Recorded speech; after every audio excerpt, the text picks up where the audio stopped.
10,000 पर्यंत कुठच्याही महिन्याचं पान पडलं तर किती सुंदर गणिताच्या गमती करता येतात. आता हा एप्रिल 2008 आहे. काही आजच्याशी याचा संबंध नाहीये. जे पान मिळालं ते उघडले. आता तुमच्याकडे हे आता आपण थोडीशी मजेदार बेरीज करूया. आता समजा हा आठवडा आपण धरला. एका आठवड्यामध्ये 6 दिवस असतात. आपण थोड्याशा आतल्या बाजूने कॉन्सन्ट्रेट ज्याला आपण म्हणतो तशा बेरीजा करूया ना. 6 अधिक 12 किती? 11 अधिक 7 10 अधिक 8 18 आणि 9 हा मधला आकडा आहे. बघा किती मजेदार आकडा आला.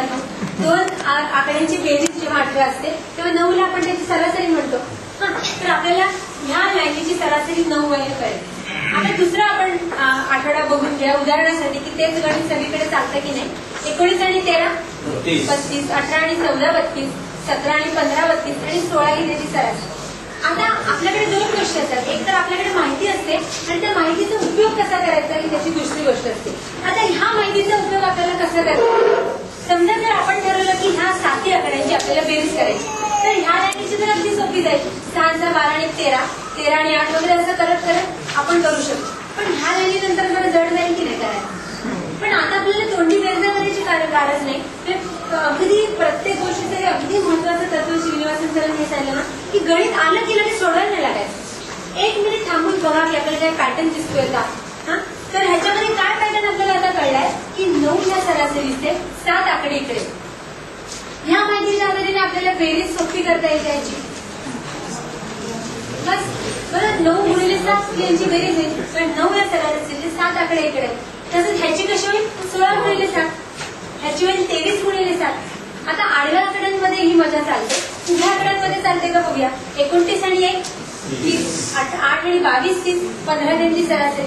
मग ह्या आकड्यांची बेरीज कशी करा. 15 गुणिले 5, 15 या सरासरीचे 5 आकडे.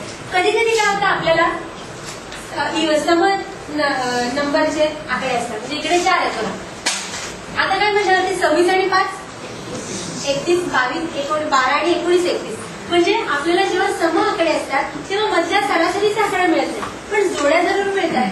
त्यामुळे ह्याच्यामध्ये किती जोड्या झाल्या 31 या ऍडिशनच्या 2 जोड्या झाल्या. त्यामुळे 31 गुणिले 2 ही ह्यांची बेरीज झाली.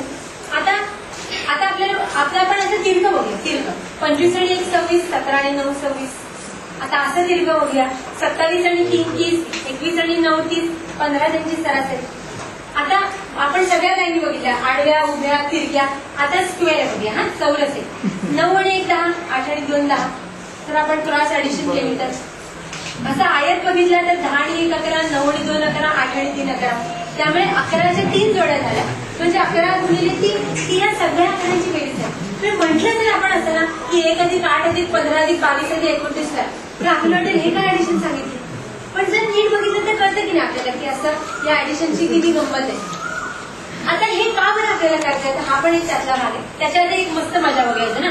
3x3 असा 9 आकड्यांचा जर चौरस आपण घेतला तर 17 आणि 1 18, 16 आणि 2 18, 15 आणि 3 18, 10 आणि 8 18 आणि 9 हा मधला आकड्यांचा. म्हणजे ह्याची सगळ्याची बेरीज आपण कशी करू 9 गुणिले 9 9 या सरासरीचे 9 आकडे.